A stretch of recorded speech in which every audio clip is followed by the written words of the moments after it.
પેલું lion king ફિલ્મમાં છે ને, પેલો બાપ સિમ્બા સિંહ છે અને એનું નાનકડું બચ્ચું છે. અને પહેલા તો બચ્ચું બહુ મોજમાં છે કે મારો બાપ જંગલનો રાજા. પછી એક દિવસ એનો બાપ એને બોલાવીને કહે છે કે જો આ છે ને, એમ કે જ્યાં તારી નજર જાય ને એટલું આપણું રજવાડું છે, આખું જંગલ મારું છે, પણ એનો અર્થ એવો નથી કે કાયમ મારું રહેશે. જેમ સુરત પૂર્વમાં ઉગીને પશ્ચિમમાં આથમે, એમ કોક દી હું આથમીશ. તે દિવસે તારી લાયકાત તારે આના રાજા તરીકે પુરવાર કરવી પડશે. મારો દીકરો હું એ લાયકાત નથી.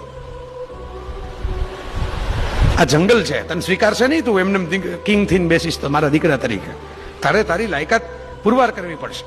હવે આવું કે ને શિખામણ, એને બીજે દિવસે ઓલો છોકરો છે ને એ ઠેકડા મારતો મારતો જંગલમાં બધા માથાકૂટ કરવા જાય છે. અને પછી એમાં ઝરખ સાથે સપડાઈ જાય છે અને મરવાનો હોય ત્યાં તો એનો બાપ આવીને એને બચાવે છે. પછી બાપ બેટે પાછો લઈ આવે છે ઘેર.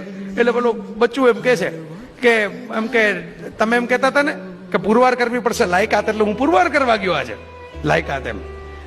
એટલે બાપુજી વળી નવી વાત કરે છે કે being brave doesn't mean you have to look for the trouble every time.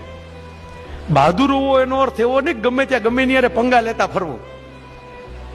આ કઈ બહાદુરી નથી, આ મૂર્ખામી છે, બેવકૂફી છે. ક્યાંક આવા ટકોરા મારવા પડે. જો હું છેલ્લી વાત તમને કહું છું ને, આ છે ટકોરા મારવાની. ક્યાંક સંતાનોને ઘડવા પડે.